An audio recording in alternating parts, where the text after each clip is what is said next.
Olá galera, estamos com mais uma edição do jornal TV Music. Aqui é um jornal que se chama Especial. Nós temos já duas edições, que foi Especial de Fim de Ano, que foi a Retrospectiva Fama 2010, se você quiser, você pode procurar no YouTube. Também nós temos o Plantão Kiko, mas nós temos vários ainda, né, para chegar na frente. Daqui uns dias será gravado o site da TV Music. Enquanto isso, vamos só botar o vídeo. Quando tiver o site, nós vamos falar no todo o vídeo que nós vamos apresentar, nós vamos falar para você. Aproveite essa qualidade de última direção. Estamos começando do menor, mas quando eu começar a vender mais, nós vamos começar do maior, né? Tem máquina mais utilizada, muito mais melhor, cenários novos, muitas coisas.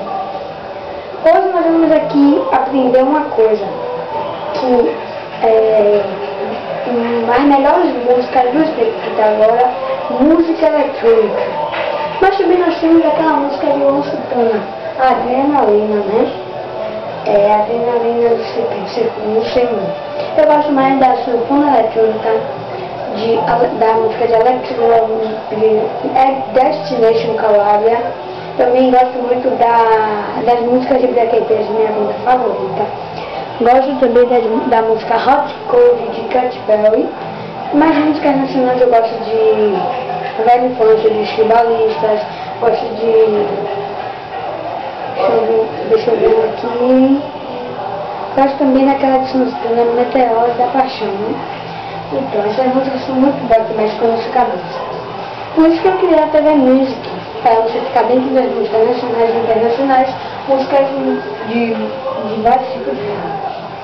Naqui nos tipos nós vamos dar aula de violino, vamos aprender snowboard, violão até pode ser, e muitas coisas. Só vamos assistir toda a edição do nosso jornal TV Music. Hoje estou aqui para apresentar um pouco de vocês. Nesse instante eu gravei pelo Kiko e hoje estou aqui gravando. Quem gosta de gravar o filme levanta a mão. Acertei, né? No caso, quem gosta de música levanta a mão. Tá tão reto, então.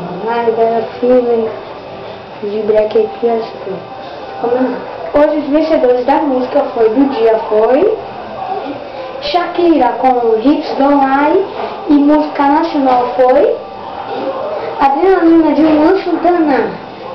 Tchau, tchau, até a próxima edição do